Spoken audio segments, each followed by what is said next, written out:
సిత్తరాల సినుకే నువ్వు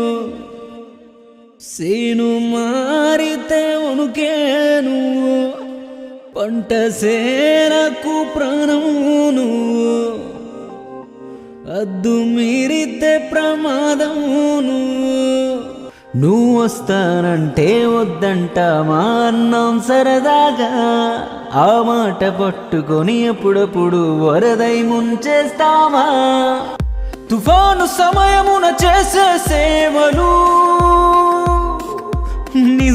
నిజమనుకున్నావా అంతా కంటి తుడుపే చూడడెవడు మా కడుపే వరుణా చూపును కరుణా వరుణా